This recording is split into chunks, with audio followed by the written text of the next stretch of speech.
Depuis l'aube des temps, le ciel est un repère immuable qui guide et inspire les hommes dans leur évolution. Mais au début du XVIIe siècle, tout va brusquement changer. Galilée met au point l'une des premières lunettes d'observation qui va révolutionner notre vision du monde. L'univers, après les océans et les continents, devient un autre territoire à explorer. Une nouvelle perspective qui va laisser l'astrologie à ses prédictions et donner naissance à l'astronomie, la science des corps célestes.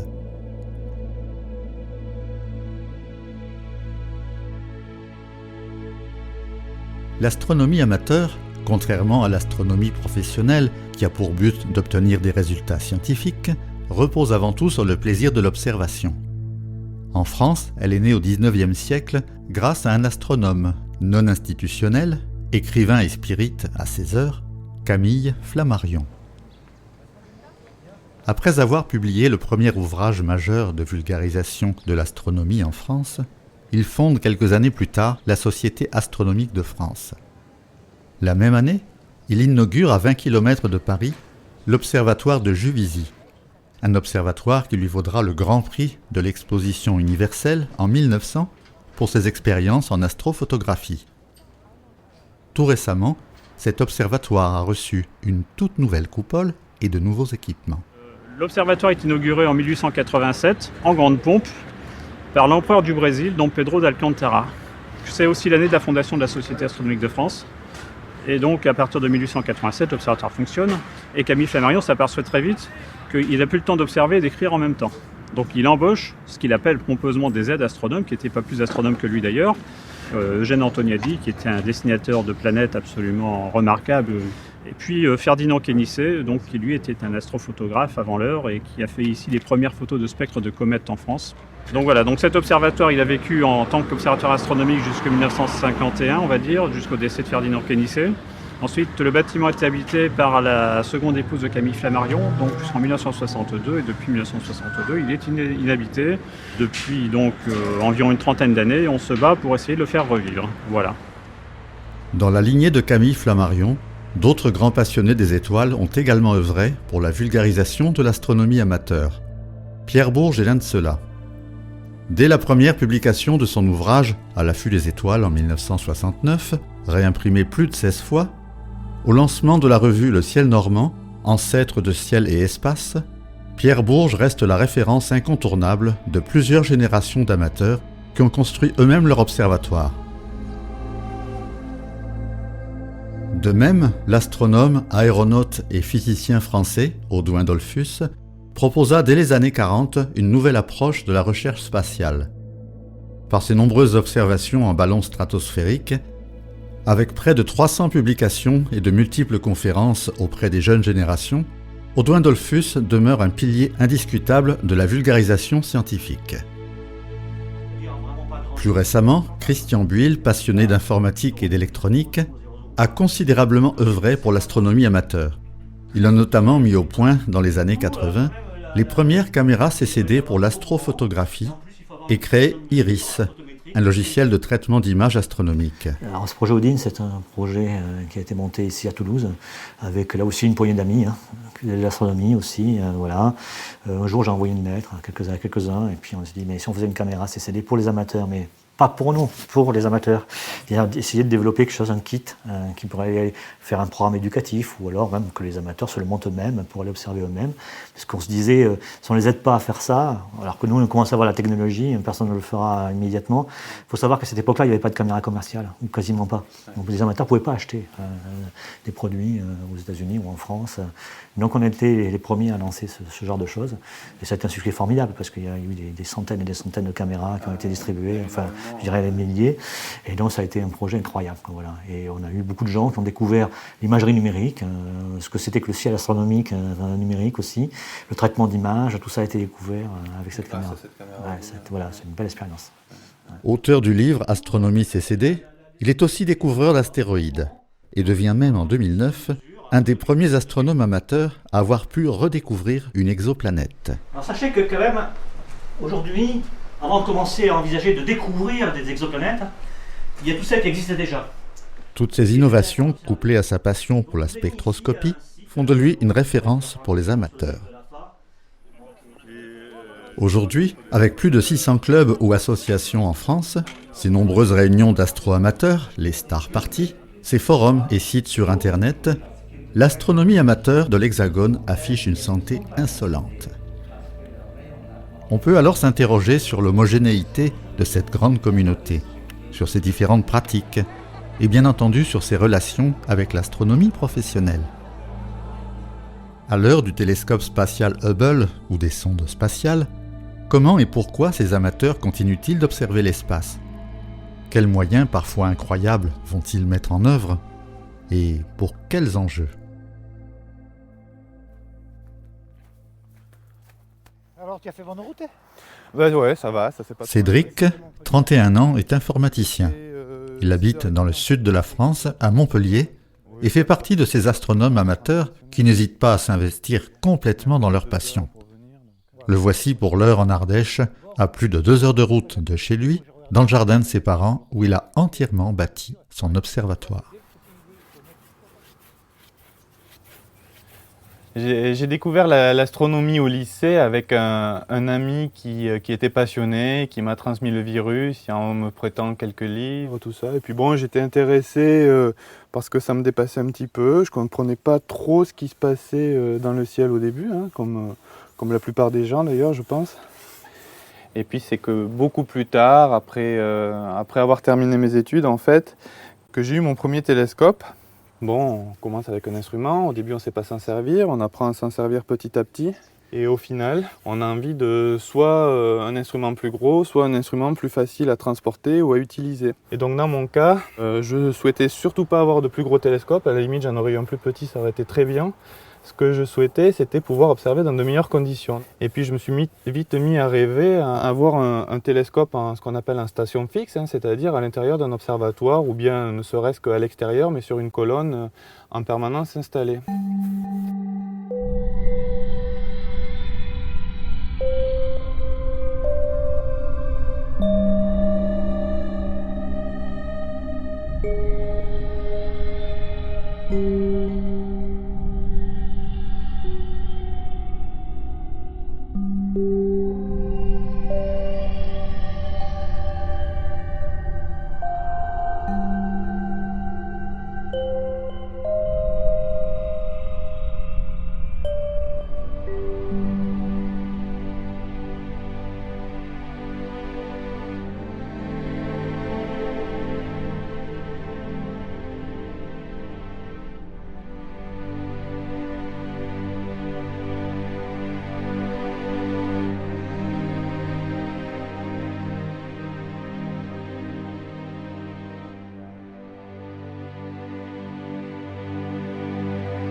Moi je pense que vraiment n'importe qui peut construire un observatoire.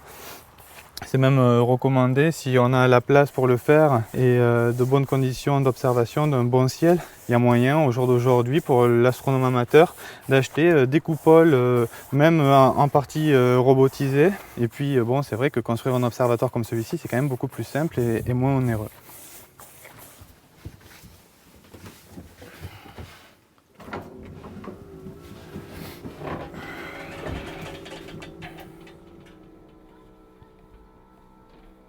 Alors on a deux télescopes principaux, on a celui-ci qui fait un certain diamètre et on en a un autre qui est plus petit. Ils sont tous les deux équipés de la même manière, on a des appareils photo, des appareils photo numériques mais tout à fait classiques qui se trouvent derrière.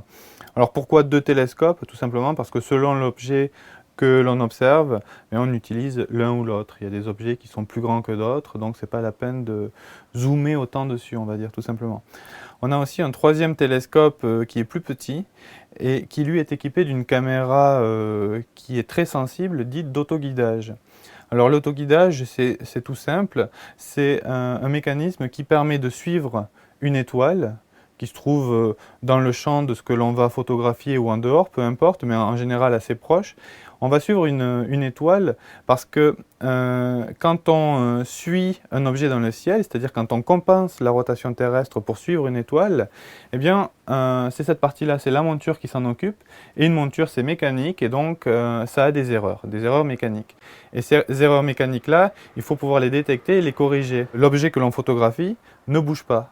S'il bougeait, on aurait une image floue. Donc c'est le but de pouvoir faire des images les plus longues possibles, souvent de plusieurs heures. On fait plusieurs images assez courtes, mais pour au final avoir des images de plusieurs heures, il ne faut surtout pas que ça bouge pendant cette durée-là.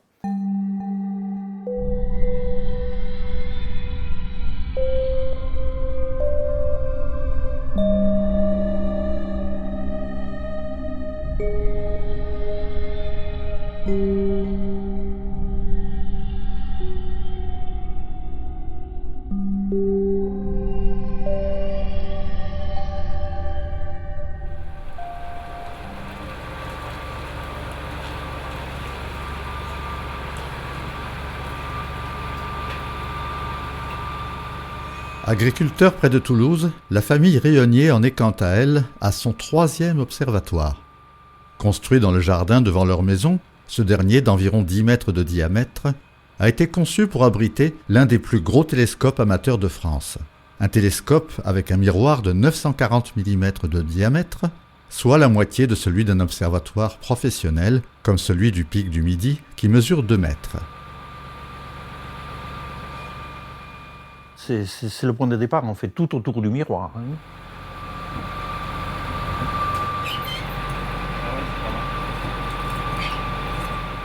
Le tube optique, là, quand on a la dimension de tube optique, on peut faire le reste.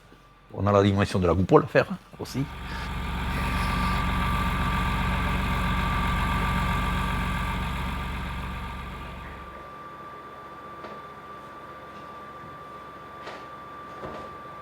Ça a débuté par la construction de la machine, puisque évidemment on ne manipule pas des disques de verre de cette dimension, et le disque de verre de 94 cm fait dans les 45 kg. La construction de la machine a duré environ 1 an. Pour l'heure, après avoir patiemment poli à la main l'épais morceau de verre qui servira de miroir, les Rayonniers vont poser pour la première fois le disque de verre sur son support dans le télescope en devenir. Tout doit être parfaitement ajusté.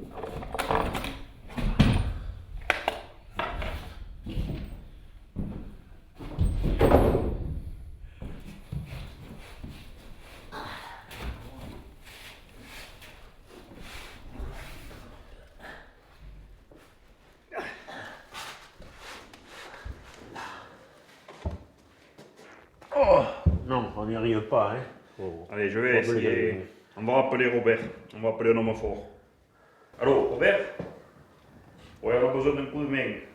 On a besoin d'un homme fort. Tu peux venir? Allez, on t'attend, merci.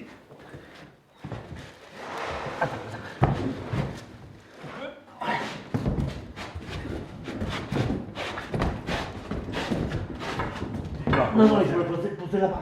Ouais, mais pas Dieu qui fasse, Robert. Mais moi je peux. Tu crois vraiment le poser là? Oui. Attends, mais t'es seul, là, tu vas pas y arriver, Robert. Non, j'y arrive. Allez. Ah, oui, mais. Là. Tu le prends là, toi, alors, Didier? Là, par le tube. Non, laisse-le là, t'es comme ça. Ah. Voilà. Mais là, et ça c'est décalé vers là-bas. Hein. Ça, C'est bon, Robert? Oui.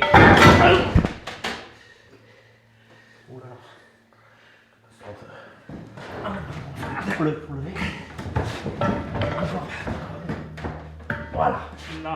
Là, on en est pas loin. Là, on est bon. Ouf. Ça, c'est trop, ça. Il faut un de plus. Non, mais.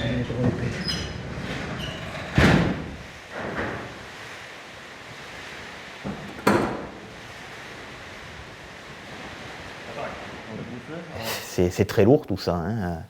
Donc on était sur un miroir de 145 kg. Donc heureusement on avait un outillage de manutention, un outillage pneumatique et hydraulique de manutention qui nous permettait de le bouger, de le mettre à la verticale et donc de l'amener en position de contrôle comme en fait on le fait pour des petits miroirs au contrôle optique, on n'avait pas la certitude que le miroir était bon. Donc il y a eu encore une étape intermédiaire où on a mis le miroir non illuminé dans son support, dans le télescope complet finalement, avec un miroir non illuminé. Et on est allé regarder quelques étoiles pour vérifier si le miroir avait l'air correct, si on détectait de l'astigmatisme ou pas. À présent, pour qu'il devienne enfin un vrai miroir réfléchissant la lumière, il ne reste plus qu'à envoyer le verre à l'aluminure dans un laboratoire près d'Aix-en-Provence.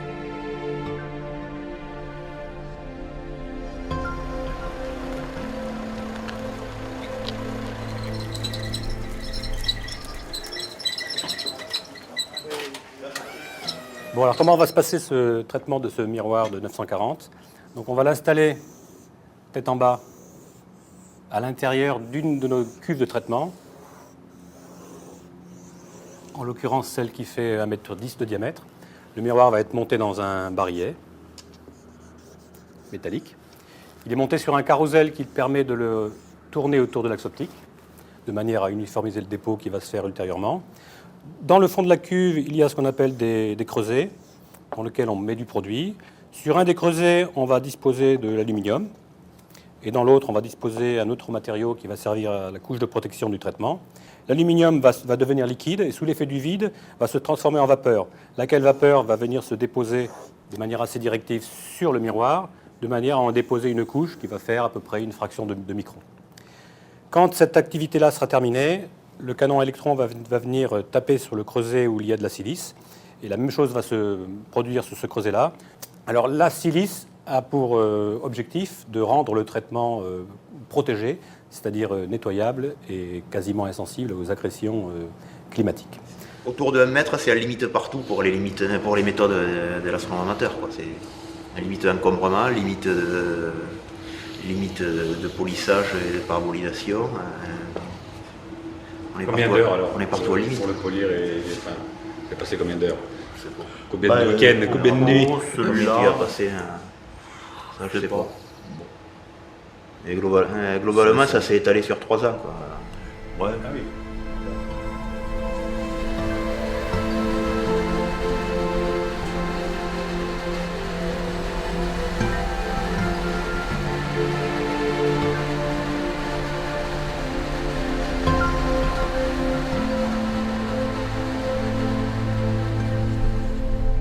Chaque année, au mois de mai, ont lieu en Auvergne les RAP, les rencontres astronomiques du printemps. L'occasion pour Cédric de retrouver des amateurs, tous passionnés d'astronomie comme lui, qui, malgré la pluie et la quasi-certitude de ne rien pouvoir observer, sont des centaines à être venus au rendez-vous de partout en France. Andrea Klock est le trésorier de cette grande manifestation de fous d'astronomie. Donc effectivement, l'objectif premier des rencontres, c'est, comme le nom l'indique, c'est que les gens se retrouvent.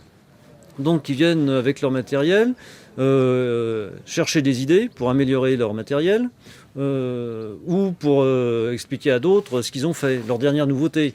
Il y a des bricoleurs de génie, enfin je dis bricoleurs entre guillemets, ce sont des gens qui ont des doigts de fée. Ah, bonjour Monsieur Cana. Ah bonjour. Vous allez bien ? Très bien. Bien, bien. bonjour. Bien. On est en train de rêver et puis de discuter des définitions à apporter sur ce nouveau télescope. C'est votre nouveau monstre ? Guillaume Cana est journaliste et écrivain spécialisé dans l'astronomie. Il est l'auteur des très célèbres Guides du ciel réédités chaque année. Afin de poursuivre ses observations avec le plus de commodité possible, Guillaume Cana est à la recherche d'un télescope de grand diamètre, mais portatif. Grâce aux rencontres astronomiques de printemps, j'ai réussi à contacter Pierre Dévaux et j'ai pu admirer certains des télescopes qu'il avait fabriqués ces années passées.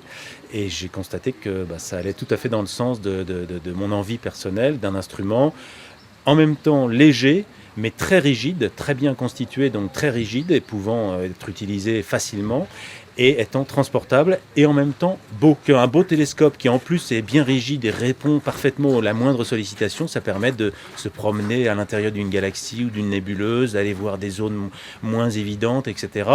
Quand on a un télescope qui n'est pas très maniable, qui se déforme quand on essaye de le manipuler, le plaisir est beaucoup moindre. Donc là, je pense qu'avec ce télescope réalisé par Pierre Desvaux, je vais réussir à allier les deux côtés de la chose. Pierre repart avec la structure et le miroir pour pouvoir justement faire les modifications. Observer, pour pouvoir calibrer réellement la longueur des tubes. Je fabrique sur mesure, c'est-à-dire que quelqu'un qui a un miroir avec une focale de temps, je fais un télescope en fonction de l'ensemble, c'est-à-dire qu'il faut à chaque fois recalculer le centre de gravité, recalculer les équilibres. L'astronomie avec un Dobson, c'est l'astronomie à bicyclette. C'est-à-dire que quand on est avec un système, une monture équatoriale, des boutons, des moteurs et tout, ça devient très difficile. Alors qu'un Dobson, on passe d'un objet à l'autre, c'est l'astronomie désinvolte. Voilà. Maintenant, les gens, c'est étonnant. Hein. Il y a 5-6 ans, quand j'ai construit mon 400, j'avais l'impression d'avoir fait un grand instrument. Maintenant, des 400, il y en a partout. Donc c'est des 500, 600 et même plus. Un télescope de 1,20 m ou 1,30 m de diamètre sous un abri fixe et sur un site préservé et pas trop loin de chez moi serait le rêve. Mais bon, il faut savoir raison garder. Il y a les contingences professionnelles, familiales. Je dirais que j'ai déjà la chance d'avoir un très bel instrument qui me procure beaucoup de bonheur, tout en conciliant la vie de famille. L'astronomie, c'est d'abord le lien de l'être humain avec son environnement. Et l'environnement, on le perd trop justement à cause de la pollution lumineuse. Mais l'environnement, c'est la voûte céleste. C'est le fait que l'homme lève les yeux au ciel qui a fait qu'on se pose des questions sur ce qu'on fait ici et qui nous donne notre situation d'humain dans l'univers. C'est le fait que j'ai besoin d'être en contact sensoriel avec le ciel, à voir les dimensions à la fois, je dirais, de la Terre et de l'univers. En fait, ça revient à remettre la Terre dans son contexte général, que c'est une planète parmi d'autres, qui fait partie d'une petite étoile qui s'appelle le Soleil. Non, par contre, c'est quand même un loisir qui peut revenir cher. Alors, il y en a qui se font leurs instruments eux-mêmes. Ça pose pas trop de problèmes. Nous, au club, on a fait fabriquer les miroirs ailleurs, mais on s'est fabriqué la structure des télescopes en bois. Mais si vous achetez dans le commerce, c'est un loisir qui peut revenir cher parce que c'est de l'optique. Si on veut de la bonne qualité dans l'optique, il faut y mettre le prix, quoi. Il existe une grande variété de modèles d'instruments astronomiques. Le tout premier reste l'œil, bien sûr, qui permet, à force d'observation, de se familiariser parfaitement avec la voûte céleste. Pour débuter, un instrument d'entrée de gamme comme une paire de jumelles est suffisant. Il permet d'augmenter la lumière perçue et donc le nombre d'étoiles observables. Mais pour pousser l'aventure plus loin, il faut d'abord s'interroger sur ce que l'on souhaite réellement observer et pour quel budget. Car il existe de nombreuses marques de lunettes et de télescopes, dont les prix varient d'une centaine à plusieurs dizaines de milliers d'euros en fonction de leur diamètre, leur formule optique, leur focale, leur monture et la qualité de leur fabrication. De nombreux accessoires peuvent ensuite s'y greffer, caméras, filtres, pilotage informatisé. Tous les télescopes fonctionnent suivant le même principe, augmenter la lumière ainsi que la taille apparente des objets à observer. Les astronomes les comparent familièrement à des entonnoirs à lumière. La lunette astronomique est composée d'un objectif et d'un oculaire disposés de part et d'autre d'un tube fermé. La lumière est amplifiée par l'objectif et le grossissement est obtenu grâce à l'oculaire.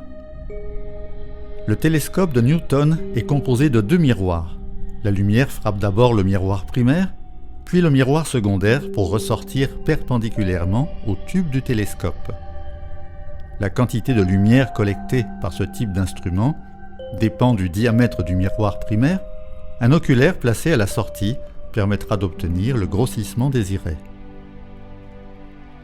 Le télescope de Schmidt-Cassegrain est également composé de 2 miroirs, mais aussi d'une lentille correctrice appelée lame de Schmidt.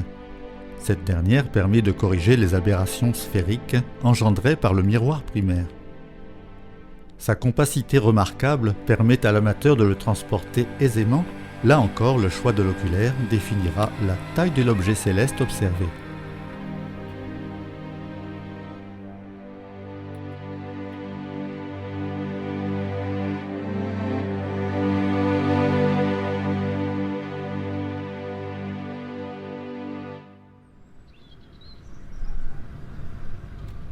Nous voici au début du mois d'août. À l'occasion de la Nuit des Étoiles, Cédric rejoint la famille Rionnier près de Toulouse. Ces derniers organisent à cette occasion un stage de polissage de miroirs. Chacun peut ainsi amener son disque de verre, futur miroir de télescope, et apprendre à le polir soi-même à la main. Bonjour Monsieur Rionnier. Bonjour. Comment allez-vous? Ça va, et vous? Très très bien, merci. Alors ça se passe bien, vous avez commencé le stage, c'est ça? Oui.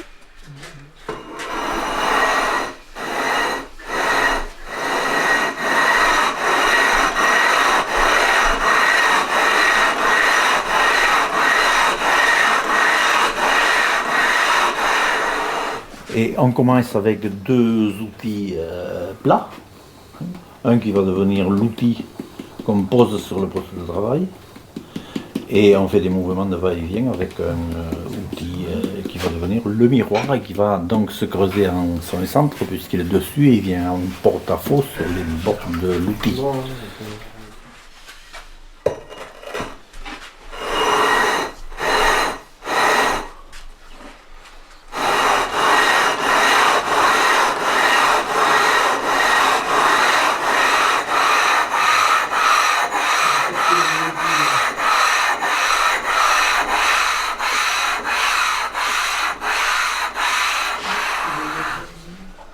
Donc là j'ai un fourré de 5, il devrait passer dessous, et effectivement il passe.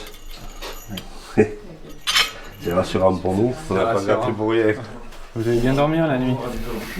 C'est vrai, c'est vrai, on dort bien. Sauf ce soir. Ah mais ce soir il y a des étoiles alors évidemment. On passera à un autre genre d'exercice.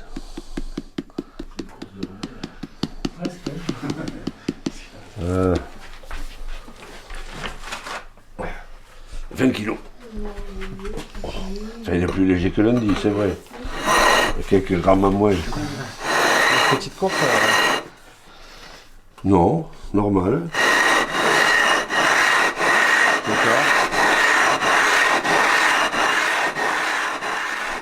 Ah oui. Mais pas déporté. Pas départ.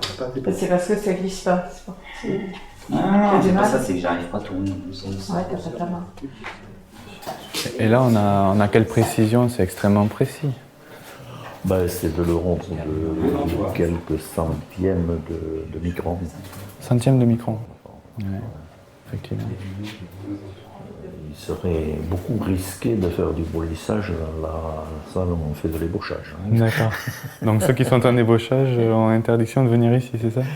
En principe, oui. D'accord.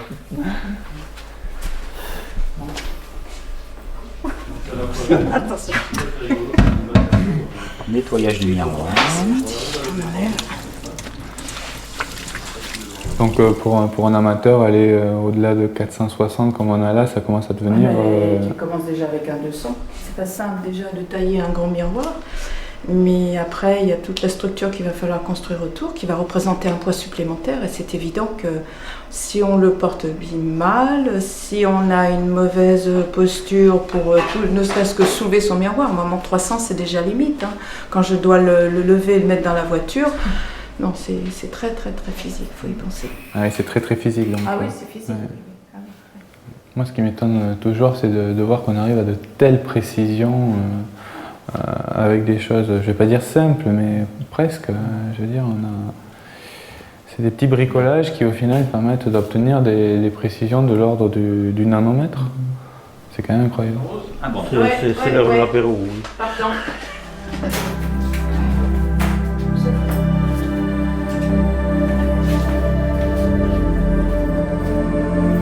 Cette nuit des étoiles est aussi le moment rêvé pour l'association de se retrouver tous autour d'un bon repas.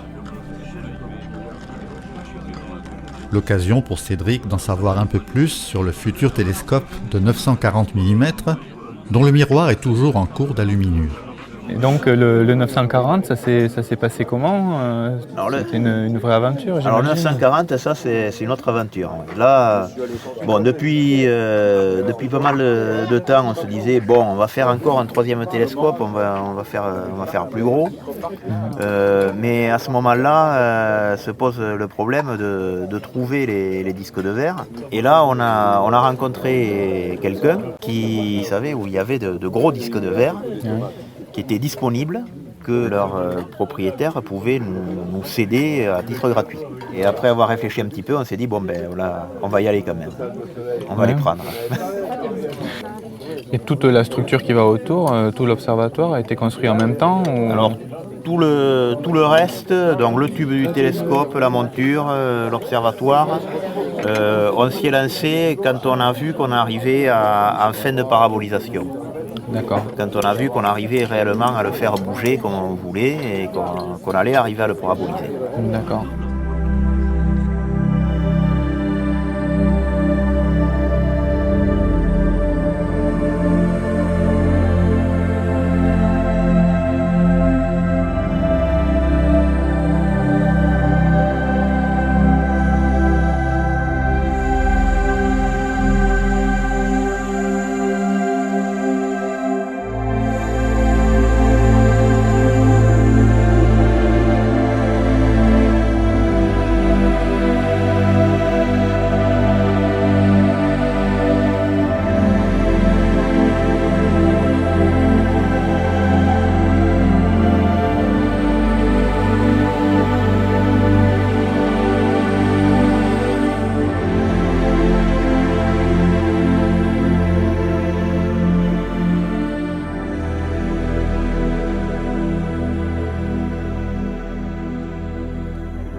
Allez.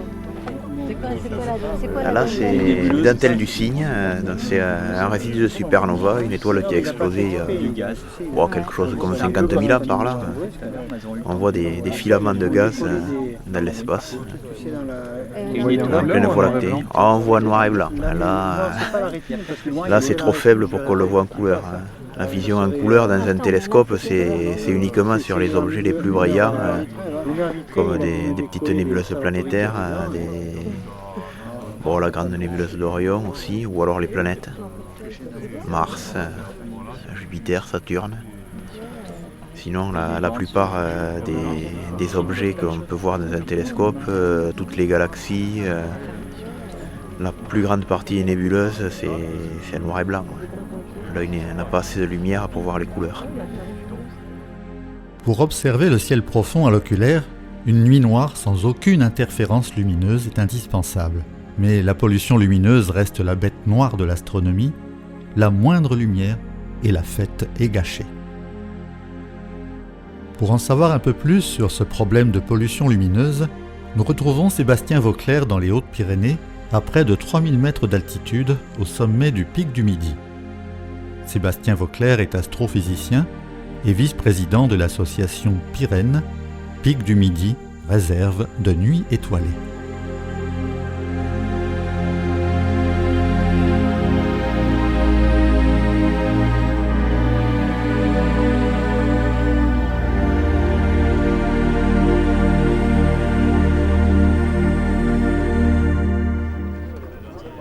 Donc ce soir, je pense qu'on n'a pas loin d'une cinquantaine d'instruments ici installés sur la terrasse du Pic du Midi pour profiter d'un des ciels encore le moins atteint, on va dire, par la pollution lumineuse en France.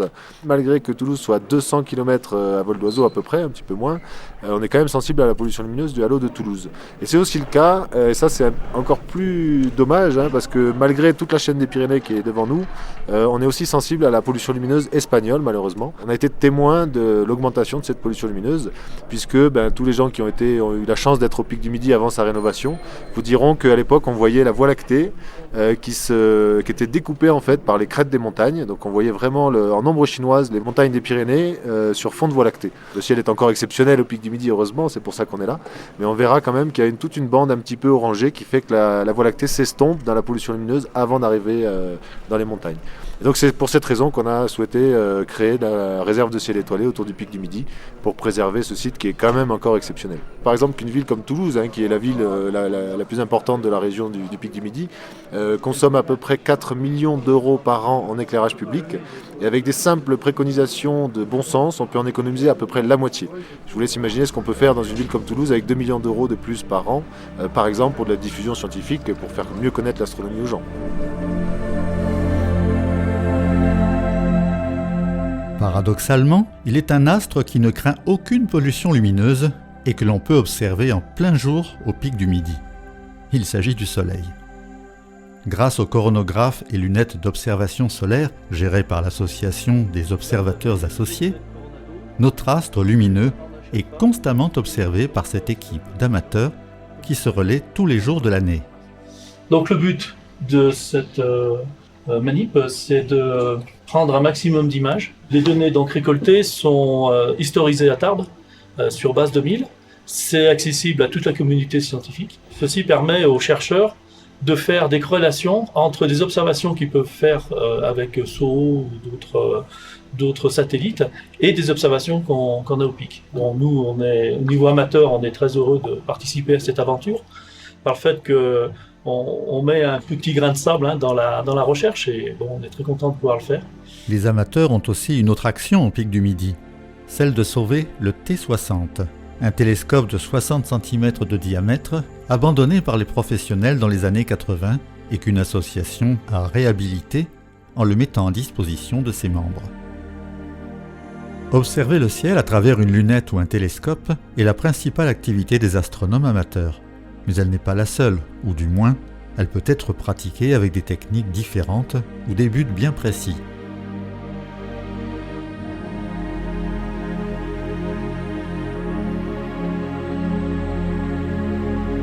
Chaque année, lors de grands salons, tels que les Rencontres du ciel et de l'espace, qui se tient régulièrement en automne à Paris, les amateurs profitent de ces rencontres pour afficher leur singularité.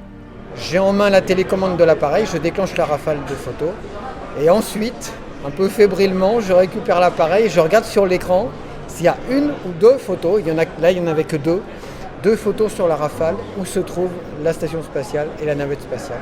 C'est une photo que je voulais absolument faire parce que arriver à photographier les deux côte à côte juste avant l'arrimage, c'est une photo que j'avais déjà fait il y a quelques années, mais c'est vraiment une occasion quasiment unique, presque unique dans une vie de pouvoir faire ce genre de photo. Et ce n'est que tout noir et que tout brun, donc pour beaucoup de gens évidemment ça. Mais les météorites ont quelque chose de beau dans la tête, dans le sens que c'est quand même de l'espace. Tous ces gens qui s'intéressent à l'astronomie, la seule façon de toucher l'espace, c'est d'avoir une météorite. On voit l'ombre qui progresse sur la mer et ensuite les nuages deviennent noirs petit à petit, les cumulus. Jusqu'au moment où l'éclipse est sur nous, sur le groupe d'observateurs. À ce moment-là, on est entouré par une bande de lumière jaune, un peu comme un crépuscule, mais qui ferait le tour complet du ciel. Je pense que ce sont les éclipses qui me chasseront. Mais on n'a pas l'intention de s'arrêter. Donc, tant qu'on pourra le faire, on le fera. Parce qu'une fois de plus, on n'est toujours pas blasé après 28 éclipses. C'est toujours un phénomène d'une émotion extraordinaire. Par exemple, une éruption volcanique ou autre, qui est tout aussi impressionnante, mais qui est imprévisible et qui peut durer plusieurs heures, plusieurs jours, plusieurs mois. Là, l'éclipse, c'est quelques minutes au maximum. C'est un moment précis, un lieu précis du globe, et ça ajoute de l'émotion et de l'adrénaline à l'observation du phénomène. La lumière que nous envoient les étoiles contient un message intéressant qui s'analyse par la spectroscopie. Après, on est les spectroscopes que nous sommes, amateurs, on est un peu comme des Sherlock Holmes et on essaye de remonter la scène du crime en regardant le spectre que l'on a et d'analyser, de comprendre l'origine du spectre, de la lumière qui est l'étoile en elle-même. C'est-à-dire quel type d'étoile, sa température, sa composition, éventuellement ses mouvements qui peuvent bouger parce qu'il y a par exemple deux étoiles qui tournent l'une autour de l'autre ou une planète qui vient perturber le mouvement d'une étoile, etc. Alors j'essaye de coller à la réalité quand même dans mon travail esthétique, j'essaye justement de rester malgré tout le plus réaliste possible, même si dans le cas des fausses couleurs, on n'est pas du tout proche de la réalité, mais j'essaye quand même de rester le plus réel possible. Nicolas Wouters fait partie de ces astronomes qui ont poussé leurs limites jusqu'à confondre leurs compétences avec celles des professionnels. Astrophotographe axé sur le traitement d'images numériques en bande étroite, il nous explique comment il procède dans l'acquisition et le traitement de ces photographies. Donc vous avez la lunette ici, qui est une lunette d'1 mètre de focale, donc on grossit quand même suffisamment. Et la lumière passe ici, derrière des filtres, on verra tout à l'heure un petit peu à quoi ça sert. Et là vous avez un capteur CCD qui est en noir et blanc. Donc l'intérêt d'un capteur noir et blanc, c'est qu'il est nettement plus sensible qu'un capteur couleur.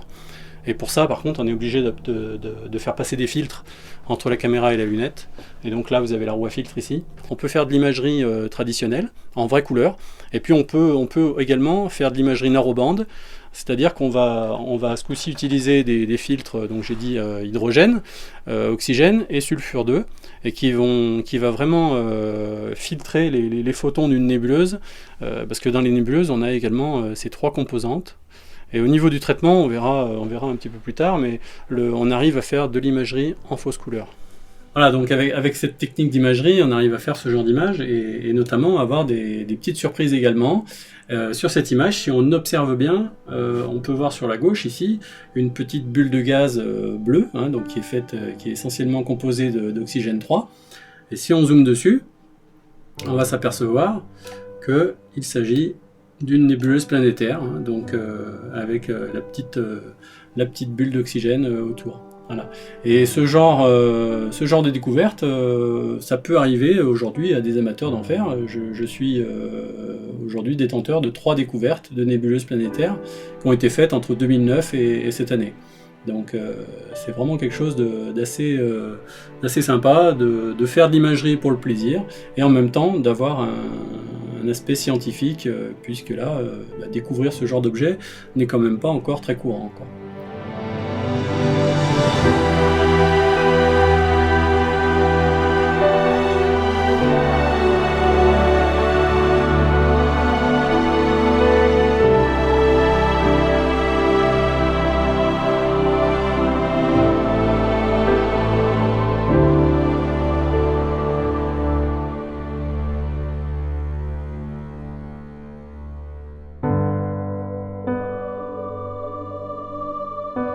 La communauté des astronomes amateurs fait preuve d'un grand paradoxe. Fondamentalement solitaire, cette activité manifeste pourtant une grande entraide et une forte volonté d'échange dans la transmission du savoir. Par un signal, à Greenwich, il y a une boule qui tombe. Nous retrouvons Cédric sur la route d'une star party à plus de 1400 mètres d'altitude dans le sud du parc naturel régional du Vercors. Ce sont les rencontres Astrociel de Val-Drôme qui ont lieu chaque année pendant l'été. Alors là, on va regarder déjà par le début. C'est avec le 90 ? Oui. Ah, là. Alors là, ici, là, va le soleil en entier. Une tache, là, une la tâche, protubérance. Voilà, mais on a vu aujourd'hui, on voit ça. Voilà. Et alors, et ça, c'est la Lune. Ça donne la taille des protubérances. Ah oui, c'est-à-dire la planète Terre pourrait être traversée tranquillement. Voilà. Et alors, ici, quand on grossit, avec autour de la tâche, voilà ce qu'on peut voir. Alors, mon optique, moi, c'est que l'astronomie, c'est l'ascenseur pour l'infini. C'est le vecteur du rêve. Et moi, je rêve, je regarde, et quelquefois, je vois des choses merveilleuses.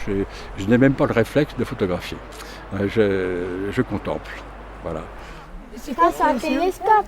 Comme la Terre tourne en 23h56 minutes et 4 secondes, là il y a un mouvement d'horlogerie motorisé qui permet à l'instrument de tourner exactement à la vitesse de la Terre, donc de garder l'étoile que tu observes ou l'objet exactement dans le champ. On est étonné de voir les enfants poser des questions très pointues. Certains ont des notions déjà de par leurs parents ou de par leur intérêt scientifique peut-être. C'est des futurs astronomes en herbe, pourquoi pas. Qu'est-ce qui vous fait dire que c'est le Soleil ? Parce que vous allez sur le site de la NASA et puis vous comparez le bruit du Soleil avec celui-là, vous verrez, c'est le même. D'accord. Non, mais simplement, mais voilà. Parce que vous êtes à une fréquence qui correspond à celle du Soleil. Bon, là, ça tombe pile poil, c'est 20 mais bon, ça peut être 20, 997, 18. Et si tu te décales en fréquence, mets-toi à 21, ça t'entends va moins. marcher. Mais bon, t'entends pas la même chose partout, sinon ce qui te fait dire que c'est le Soleil, c'est que c'est vraiment cette fréquence-là. Oui. Alors c'est pas la radioastronomie qu'on fait à la SAF, À la Société astronomique de France, il y a des spécialistes qui ont une... Bon, moi je fais ça pour mon plaisir, comme ça. Et puis surtout pour essayer aussi d'expliquer à tout le monde comment ça marche, quoi. Chercher Vénus? Ouais. Pas évident à trouver 2 jours. Hein. Bah 2 jours, parfois c'est plus facile de la voir, enfin une fois qu'on l'a repérée. Elle est sortie du nuage. Ah, tu l'avais là? Je l'ai repérée. J'ai toujours eu envie de garder un souvenir de ce que je voyais.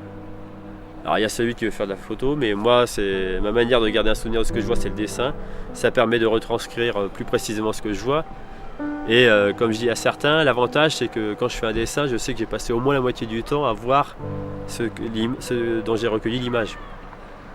Maintenant, il y en a qui font des superbes images de galaxies, de nébuleuses, mais ils n'auront jamais vu la galaxie, la nébuleuse de la nuit. Ils ont simplement vu sur l'écran, par écran interposé, quoi.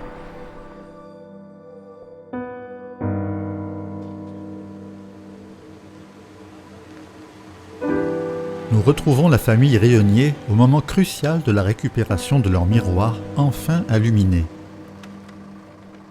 Malheureusement, les nouvelles ne sont pas très bonnes. Le miroir présente des micro-rayures que l'on ne peut apercevoir, hélas, qu'après la luminure.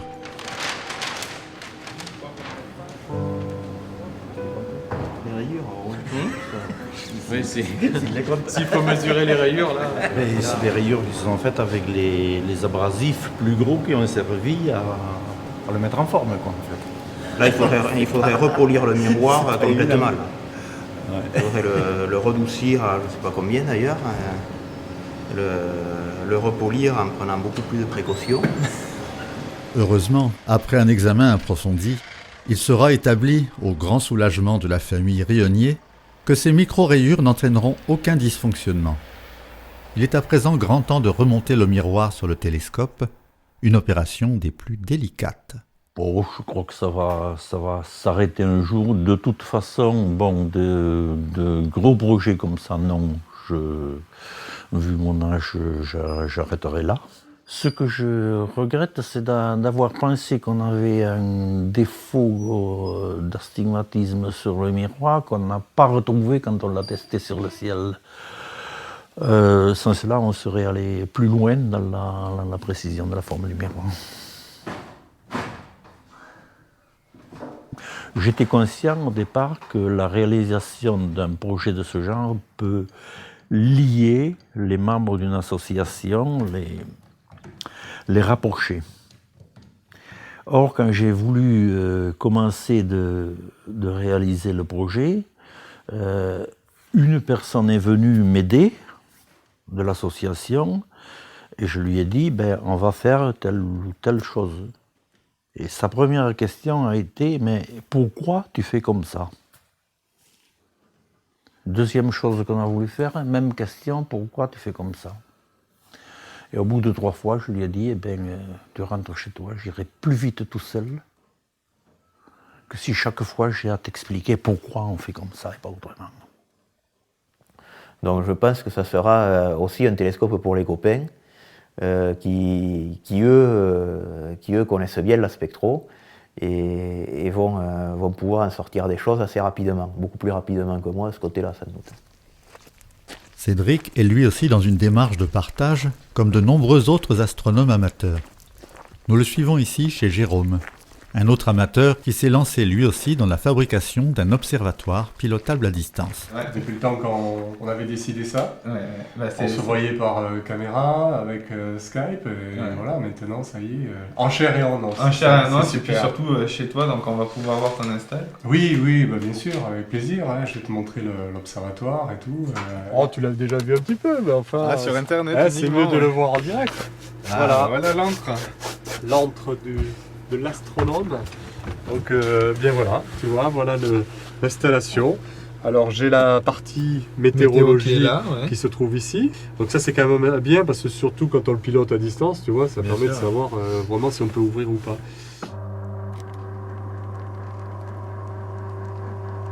Et ensuite on va ouvrir ici. Voilà, directement, donc tu vois, voilà. Et tu vois, là, ça passe au-dessus du télescope.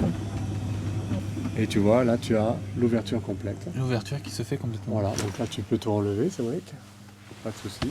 Voilà. L'observatoire, ça fait combien de temps que tu l'as commencé? Une quinzaine d'années, non? Oui, en gros, oui. Et puis j'ai mis 8 ans à peu près pour vraiment travailler dessus, le faire évoluer. Et puis après, donc j'ai construit la coupole qui est plus récente, elle. Et j'ai mis en gros 2 mois pour la faire, avec des matériaux de récupération, tu vois. J'ai des lames de volet, j'ai récupéré des panneaux aussi en PVC, donc on peut se débrouiller et faire un observatoire à moindre coût. Ouais, tu le démontres.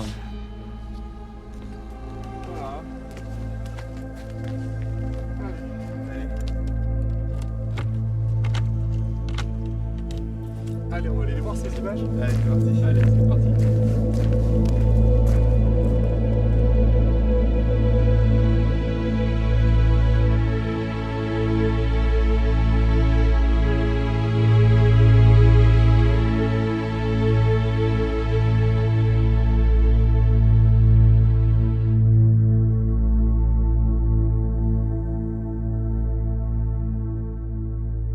Ton but étant d'automatiser le tout par la suite ou c'était oui, pour après le confort de non, le but c'était d'automatiser.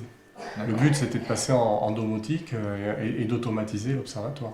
D'accord. Voilà, donc, et puis j'ai un ami aussi qui m'a mené vers la domotique, c'est Eric, Eric Mouquet. Et d'ailleurs je l'ai appelé et puis il est disposé à nous recevoir.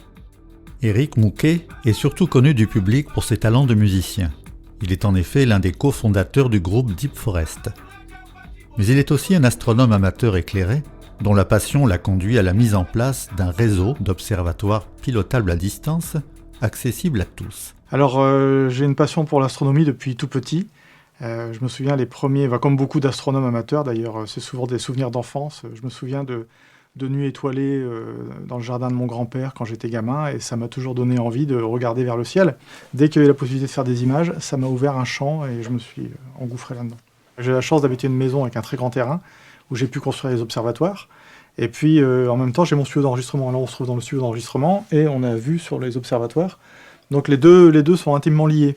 Alors Ren2Sky, c'est venu vraiment petit à petit. C'est-à-dire que quand j'ai commencé à avoir mon premier observatoire au fond du jardin, la coupole n'était pas motorisée, et donc j'allais toutes les 20 minutes changer la coupole de place pour continuer à faire mon suivi.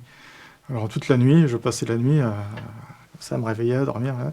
Quand j'avais des amis à la maison qui venaient manger, à table, j'avais mon alarme.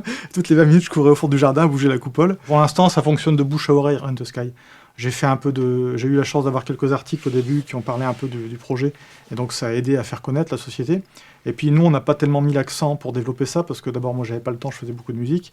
Et puis après, on peut pas proposer le ciel tout le temps ici, hein. Même si on est dans le sud de la France, on n'a quand même pas un ciel, on n'a quand même pas 360 jours de ciel clair par an. Donc j'ai dû dire aux gens, reconnectez-vous dans quelques jours, etc. Donc l'astronomie amateur a fait beaucoup de progrès déjà dans... Il y a toujours eu il y a deux choses. D'une part, ça s'est vachement démocratisé. Il y en a pour tout le monde, quoi. Et puis, à mon avis, il y a pas de... Ce qui est assez intéressant dans cette communauté, c'est que tout le monde se parle, tout le monde se côtoie. Il n'y a pas de ségrégation, quoi. On respecte celui qui fait de l'astronomie, qui fait des exoplanètes, et puis celui qui fait des images, et puis celui qui regarde avec des jumelles, ou celui qui fait des dessins, parce qu'il y a aussi des gens qui font des dessins. Voilà, tout est passionnant.